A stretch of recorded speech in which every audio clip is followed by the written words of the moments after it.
बिस्मिल्लाहिर्रहमानिर्रहीम। आप YouTube channel देख रहे हैं, मैं तवक्कुल हुसैन हूँ। नाजरीन, पाकिस्तान में कोरोना ने अपने पंजे गाड़ना शुरू कर दिए हैं। जो कोरोना की जो नई लहर आई है, ओमिक्रॉन वेरिएंट, ये बहुत ख़तरनाक है और इसकी में बहुत ज़्यादा तादाद में पाकिस्तानी जो है वो मुब्तला हो रहे हैं।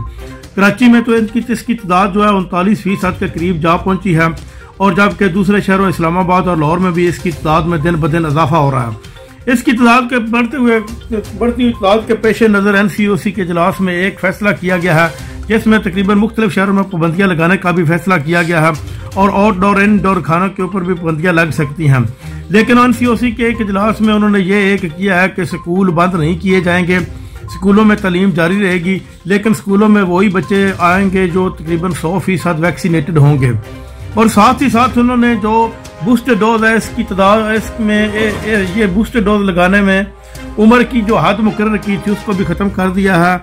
और इसके अलावा NCOC के इजलास में एक फैसला ये भी किया गया है कि जो बच्चे 12 साल से कम हैं वो हफ्ते में सिर्फ 3 दिन आया करेंगे, 3 दिन एक दफ़ा आएंगे और 3 दिन एक दफ़ा आएंगे, और इसके नतीजे में स्कूल बंद नहीं होंगे। उधर मियाँ शहबाज शरीफ भी कोरोना के शिकार हो गए और उन्होंने खुद को क्वारंटीना कर लिया है। ये बयान मरियम औरंगजेब ने अपने एक प्रेस कॉन्फ्रेंस में दिया है, और उनका कहना था कि मियाँ शहबाज शरीफ के कोरोना में मुलव्वस होने की वजह से उन्होंने अपनी सियासी सरगर्मियाँ जो है वो तर्क कर दी हैं। वज़ीर-ए-आज़म पाकिस्तान की ज़ेर सदारत 134 मुल्कों की सरबराही पाकिस्तान को मिली है। ये G77 मुल्कों की सदारत तकरीबन चौथी बार पाकिस्तान को मिली है। भारत को अब तक सिर्फ 2 दफ़ा इसकी सदारत मिली है। इसके मेंबरों की तादाद भी 134 है।